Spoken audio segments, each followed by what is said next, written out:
मोहम्मद नवाज शरीफ की सियासत की पतंग उस वक्त हवा के दोष पर सवार हुई कि जब नवाज शरीफ की सियासत की पतंग की डोर के साथ एक डिक्टेटर यानी ज़ियाउल हक ने अपनी सियासत की डोर को बांध दिया और पंजाब के वज़ीर आला एक दफ़ा फिर नवाज शरीफ बने। मोहतरमा बेनज़ीर भुट्टो 10 अप्रैल 1986 को पाकिस्तान वापस आई।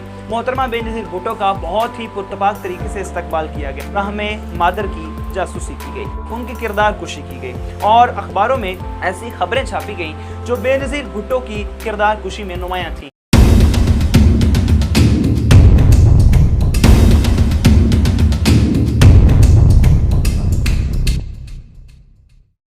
अस्सलाम वालेकुम नाज़रीन, मैं हूं ज़ुल्करनैन शिराज़ी और आप देख रहे हैं हमारा यूट्यूब और फेसबुक चैनल हमारी आवाज़। सबसे पहले अपने तमाम देखने वालों को हमारे प्रोग्राम शख्सियत में खुशामदीद कहता हूं।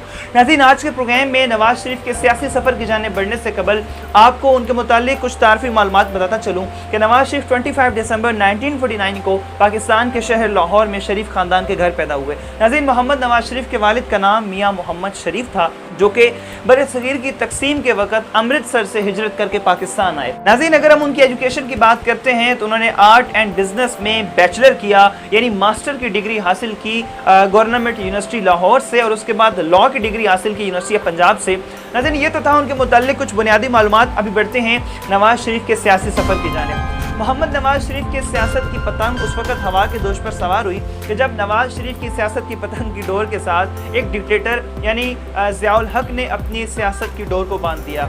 कहानी है 1985 की कि जब ज़ियाउल हक ने अपनी मर्जी से इलेक्शंस करवाए और उन इलेक्शंस के बाद असेंबली में जाकर खुद अपनी मर्जी से मोहम्मद खान जुनेजो को पाकिस्तान का वज़ीर आज़म मुंतखब कर दिया। पाकिस्तान के ये वो वज़ीर आज़म थे जिनके इंतखाब के दौरान अरकान असेंबली आपस में जो गुफ्तगू कर रहे थे वो कुछ इस तरह से थी कि आखिरकार ये मोहम्मद खान जुनेजो हैं कौन जो हमारे वज़ीर आज़म बनाए जा रहे हैं। यानी अरकान असेंबली इससे पहले मोहम्मद खान जुनेजो को जानते तक नहीं थे। और नाज़रीन, यहाँ पर सवाल पैदा होता है कि मोहम्मद खान जुनेजो को आखिर ज़ियाउल हक ने वज़ीर आज़म बनाया क्यों। इसके पीछे वजह ये थी कि ज़ियाउल हक ये समझते थे कि मोहम्मद खान जुनेजो हमेशा मेरे अहकामात के मुताबिक हुकूमत करेंगे और कभी भी हुकूमती मामलात में मेरी नाफरमानी या मेरी पॉलिसीज़ के ख़िलाफ़ नहीं जाएंगे डिस्कशन किए बगैर। लेकिन ज़ियाउल हक का ये भरम उस वक्त टूटा कि जब मोहम्मद खान जुनेजो ने 1988 में जुनेजो कन्वेंशन में जाकर खुद ही अफ़गानिस्तान से अफवाज के इनखला के मुसद्दे पर ज़ियाउल हक से डिस्कशन किए बगैर दस्तखत कर दिए।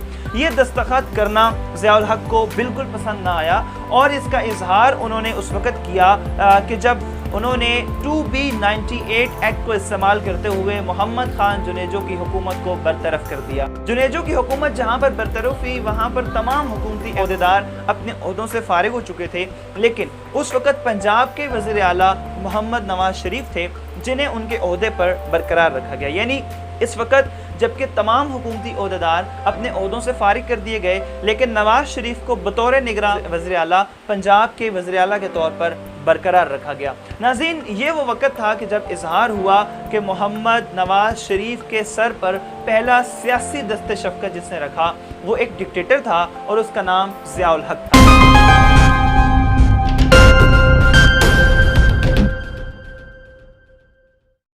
नाज़रीन, जब मोहतरमा बेनज़ीर भुट्टो 10 अप्रैल 1986 को पाकिस्तान वापस आई, मोहतरमा बेनज़ीर भुट्टो का बहुत ही पुरतपाक तरीके से इस्तकबाल किया गया।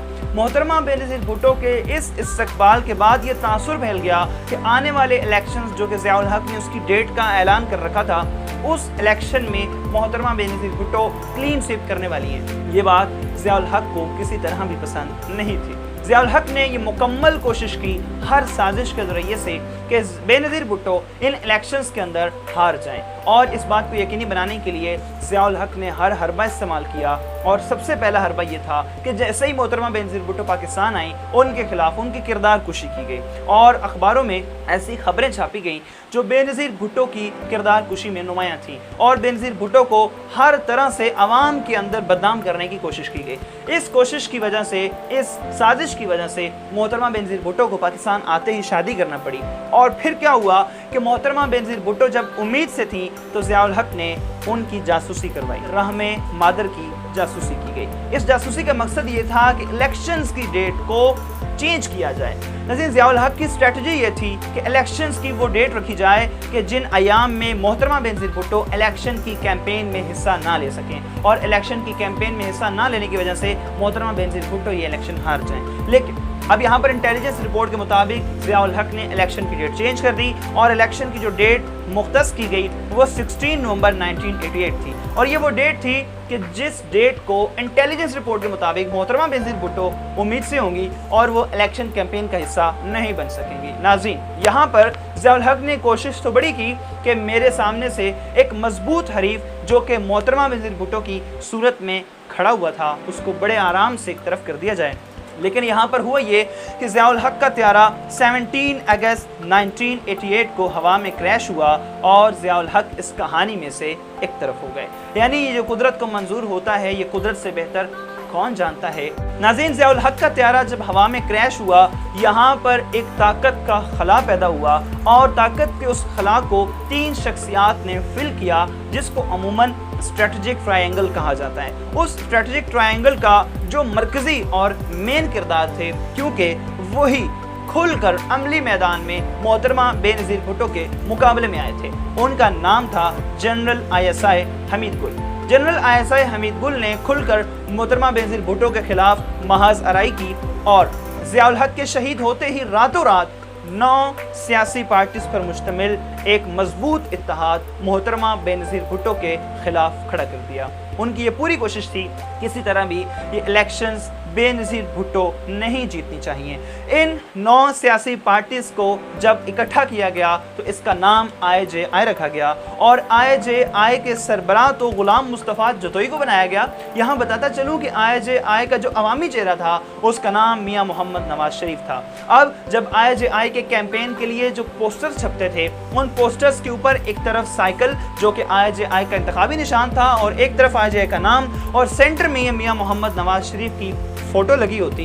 यहाँ पर कोशिश की जा रही थी कि मोहतरमा बेनज़ीर भुट्टो के खिलाफ मियाँ मोहम्मद नवाज शरीफ को आवाम के सामने मुतारिफ करवाया जाए ताकि लोग मोहतरमा बेनज़ीर भुट्टो की बजाय मियाँ नवाज शरीफ को अपना वज़ीर आज़म चुन लें। नाज़रीन, आखिरकार वो दिन आ गया कि जिस दिन 2 बड़ी पार्टीज के दरमियान इलेक्शन होना था। ये वो दिन था जिसके लिए ज़ियाउल हक के दौर से तैयारियां और साजिशें शुरू की गई थीं। इस दिन 9 सियासी जमातें एक तरफ खड़ी थीं और मोहतरमा बेनज़ीर भुट्टो एक तरफ खड़ी थी। ये इलेक्शंस हुए। इन इलेक्शंस के मुतालिक बताता चलूं कि इस इलेक्शन में मरकज़ में हुकूमत बनाने के लिए 104 नशिस्तें दरकार थीं, जबकि इलेक्शन का जब रिज़ल्ट आया उसमें पाकिस्तान पीपल्स पार्टी ने 92 सीट्स हासिल की और IJI ने 52। अब बाकी सीटें आज़ाद उम्मीदवारों ने जीती। अब पाकिस्तान पीपल्स पार्टी ने आज़ाद उम्मीदवारों के साथ मिलकर मरकज़ में हुकूमत बना ली और मोहतरमा बेनज़ीर भुट्टो ने पाकिस्तान की पहली खातून वज़ीर आज़म के तौर पर हलफ उठाया। नाज़रीन, यहाँ पर बताता चलूँ कि सिंध के अंदर पाकिस्तान पीपल्स पार्टी की अक्सरियत थी और इसके साथ MQM के साथ इत्तेहाद करके पाकिस्तान पीपल्स पार्टी ने सिंध में भी हुकूमत बनाई। अब यहाँ पर पंजाब बच गया। पंजाब के अंदर IJI ने आज़ाद उम्मीदवारों के साथ इत्तेहाद करके हुकूमत कायम कर ली और पंजाब के वज़ीर आला एक दफ़ा फिर नवाज शरीफ बने।